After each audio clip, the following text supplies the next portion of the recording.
Hello, it's January 9, 2026. I just finished my second book of the year, and it is C.S. Lewis, The Abolition. And I can see that my mouth is moving weird on this camera, which usually means it's stalling. I'm going to delay here a second just in case. Let it catch up.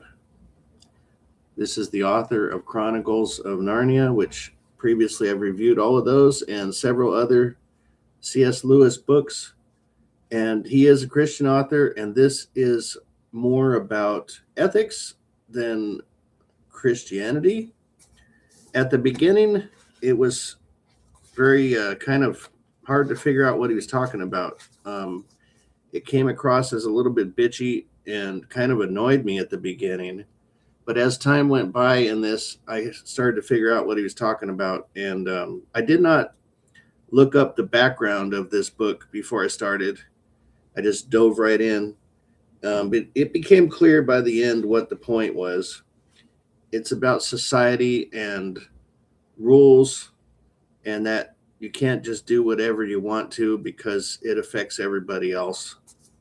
And negative actions on your part are not just harming you, but other people as well. And it's along the lines of a lot of other books that I read last year, where it was on one side you have extreme freedom, on another side you have extreme rules. And this book argues for sets of rules, and it's not overly legalistic about it, but suggests that we should embrace the rules to help our societal situations improve. And that's basically the timeline we've been on since the beginning, is that we were trying to improve. He talks about certain people that are not educated enough, that won't understand ethics and their societal responsibilities, but the ones that are should be doing it and learning it and sharing it with other people that are educated, so that it can spread and become a force. And I don't want to refer to it as, you've heard in the 80s, Christianity, there was a lot talking about family values. This is not putting them in that frame, although I'm sure that was adopted from a lot of his theory on this book that was written well before that time. It's more traditional values is what I would say it would be called. And he kind of lumps them together in philosophical, which he quotes a lot of other people from philosophical backgrounds through history in other books as well. He quotes Plato and Socrates and Confucius and a lot of those guys that basically said a lot of the same things as the Bible say, right? Christians may not be as familiar with the original philosophers, but a lot of the things they said line up with belief structures of Christianity as well. And the part that will really cement that is if you look at the appendix at the end.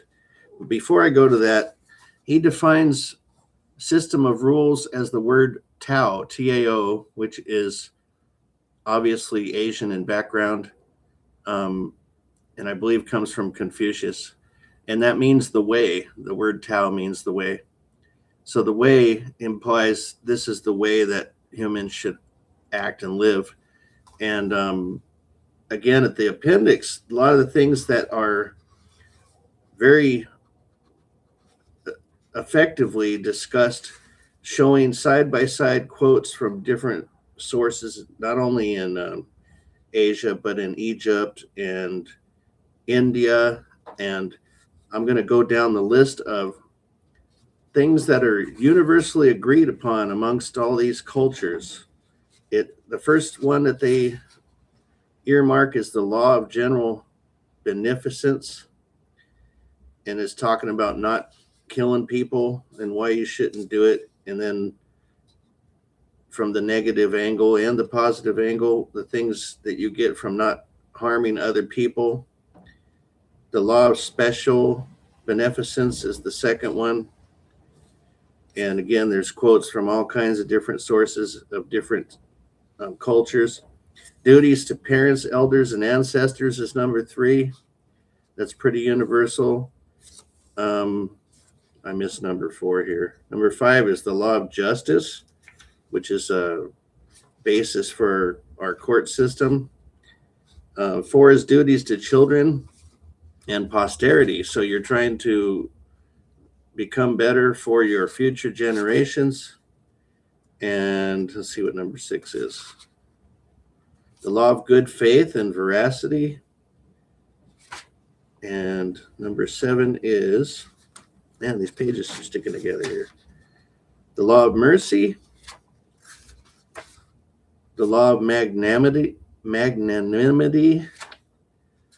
Just being bigger, right, than you should be as you're helping your fellow. It's sacrificing yourself for the good of others, right? And so, like I said at the beginning of the book, it came across as a little bit whiny, and I thought, man, this is kind of stiff, and it's maybe a little bit bossy. And then as I went along, I started to realize it's like, that might be my human nature that's kind of fighting with this theory a little bit.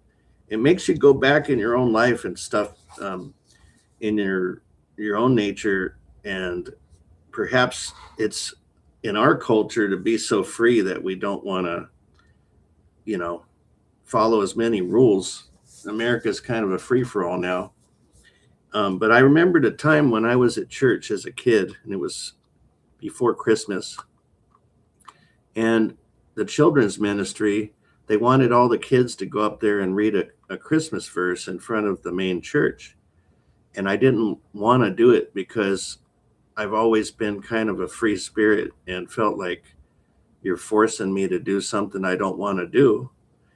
And I kind of fought a little bit about it and complained a little bit about it, and then finally ended up doing it because I didn't have a choice. And I looked back on that and thought, man, I don't think they should have forced me to do that. I didn't really want to do that, and it felt weird to me, like I'm being used as a token in front of a bunch of people. And everybody's supposed to say, oh, these kids are so cute and everything else. But now looking back on it after reading this especially, it could be that maybe when you're focusing on your own self too much, you're not thinking about how it helps other people. So perhaps there's people sitting out in that church that are having problems in their lives. They're adults when I was a kid. And maybe that little minute of joy helped them forget about some of their troubles, or made them have a better outlook on the world. And it just was better for a lot of people in that building. Perhaps, even though it made me feel a little bit weird and I didn't like it, maybe it was better for the societal group. And that's kind of like this thing. Everybody wants to do what they want to do. Sometimes that's a little short-sighted if it's not looking at how it affects your fellow man, right? Because all of these rules that have been universally agreed upon by all these cultures aren't just made up for no reason. It is somehow inherent in the background of our world that we're supposed to be doing these things because we can feel it in our conscience, right? That's why it's referred to as the way. We don't want to act like animals. We want to be better than animals. And the abolition of man, the abolition, as you know, would mean the end of man. This book argues that if and when we get away from following these guidelines, then we revert back to not being human anymore. And that's societal breakdown, and we are on the verge of it right now because we've got a lot of people out there doing a lot of bad things to other people, right? You've probably seen the ICE situation in Minnesota, and the poor lady got shot in the face, and she may not even have known there was a guy in front of her car. But that man could have moved out of the way, it appeared to me. He didn't have to use that kind of force on a person that's just driving out of a situation that's making her feel perhaps uncomfortable or unsafe. he did step out of the path of the vehicle, and she's a woman. I mean, if it's not bad enough shooting a man, do you really have to shoot a woman in the face? I mean, he's a grown man. He's got a weapon. Does he really need to do that to somebody?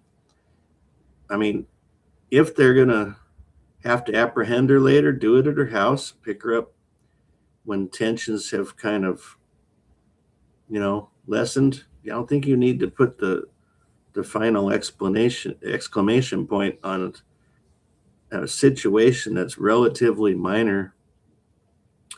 There's a better way to treat people. It doesn't have to revert to that or resort to that. That's just unfortunate. It's beyond unfortunate. It's not right. There's a lot going into why she might have driven off, but he did not need to do that to her. That was the extreme worst level of how you can act to somebody else. She didn't have a weapon. The car, you could argue, but come on. She just took off and he could sidestep that. So, not trying to be too political here, but this is basic humanity, right? If you avoid all of the basic human rules, you end up with a breakdown. And we're seeing it on a regular basis now. No need for this kind of stuff. Everybody should inwardly look and say, how could I treat my fellow man better? And honestly, the whole situation before that is what caused it to happen in the first place. The way that the world is being treated in general.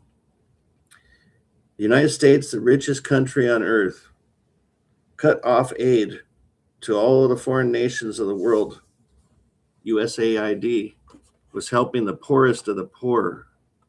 We should be doing that according to all the cultures of the world have written that you should be magnanimous and better to your fellow man if you have resources that they don't have.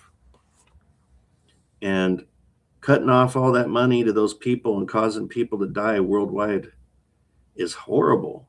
And it is the starting point for the end of man as we know it. This book also goes into science and technology.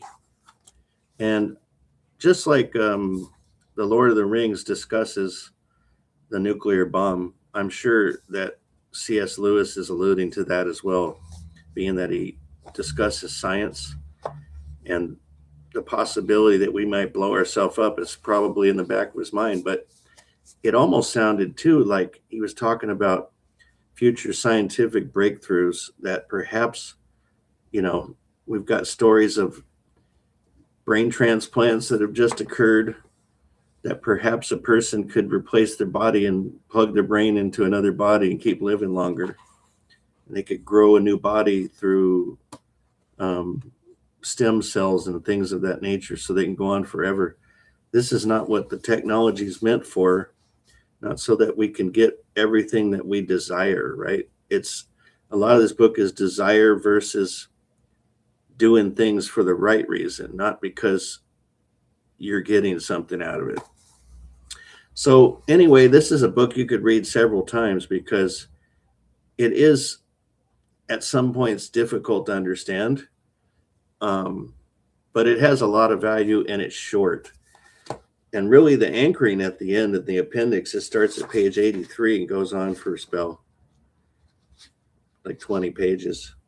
And the notes are super valuable. He backs up his claims to everything he's written in here. It's really well thought out.